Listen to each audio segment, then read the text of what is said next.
మేషరాశి మేషరాశి వారికి 2 గ్రహాలు అనుకూలిస్తున్నాయమ్మా.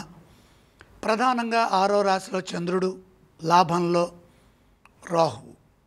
2 గ్రహాలే అనుకూలిస్తున్నప్పుడు ప్రతి పని జాగ్రత్తగా చేయాలి. కాలం వ్యతిరేకంగా ఉంది, ప్రతి అడుగు ఆచితూచి వేయాలి. ఒకే విషయాన్ని ఎక్కువసార్లు లోతుగా ఆలోచించకూడదు. అలా ఆలోచించడం ద్వారా మానసిక ఒత్తిడి పెరిగే అవకాశం ఉంటుంది. మనోబలం సర్వప్రధానం. ప్రస్తుతం చేయవలసిన పని ఎందే దృష్టి నిలపండి. ఆత్మవిశ్వాసాన్ని పెంచుకోవాలి. నిర్ణయాలు తీసుకోబోయే ముందు 1-2 సార్లు కుటుంబ సభ్యులతో సంభాషించడం మంచిది. సమిష్టి నిర్ణయాలు విజయాన్ని ఇస్తాయి. పట్టుదలతో పనులు చేయండి, కార్యసిద్ధి ఉంటుంది.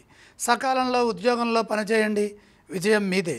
పరిస్థితులను అర్థం చేసుకుంటూ తగు విధంగా వ్యూహాలను రచిస్తూ భవిష్యత్తుని దృష్టిలో పెట్టుకొని బాధ్యతాయుతంగా జాగ్రత్తగా పనులు చేయాలి. మనలో ఉన్నటువంటి అసంతృప్తి, అసహనం బయటపడకుండా గంభీరంగా వ్యవహరించడం మంచిది. వ్యాపార యోగం శుభప్రదంగా ఉంటుంది. వ్యాపారంలో స్వల్ప విఘ్నాలు ఉన్నప్పటికీ తెలివిగా అధిగమించాలి. ఆర్థిక విషయాల్లో జాగ్రత్తలు తీసుకోవాలి. రుణ సమస్యలకు అవకాశం కల్పించవద్దు. సందర్భానుసారంగా మొహమాటం లేకుండా జాగ్రత్తగా ఆర్థిక స్థితిని కాపాడుకోవాలి. అపార్థాలకు అవకాశం కల్పించవద్దు. స్పష్టంగా సంభాషించండి. ఆరోగ్యంపై శ్రద్ధ నిలపండి. ప్రయాణాల్లో జాగ్రత్తలు పెంచండి.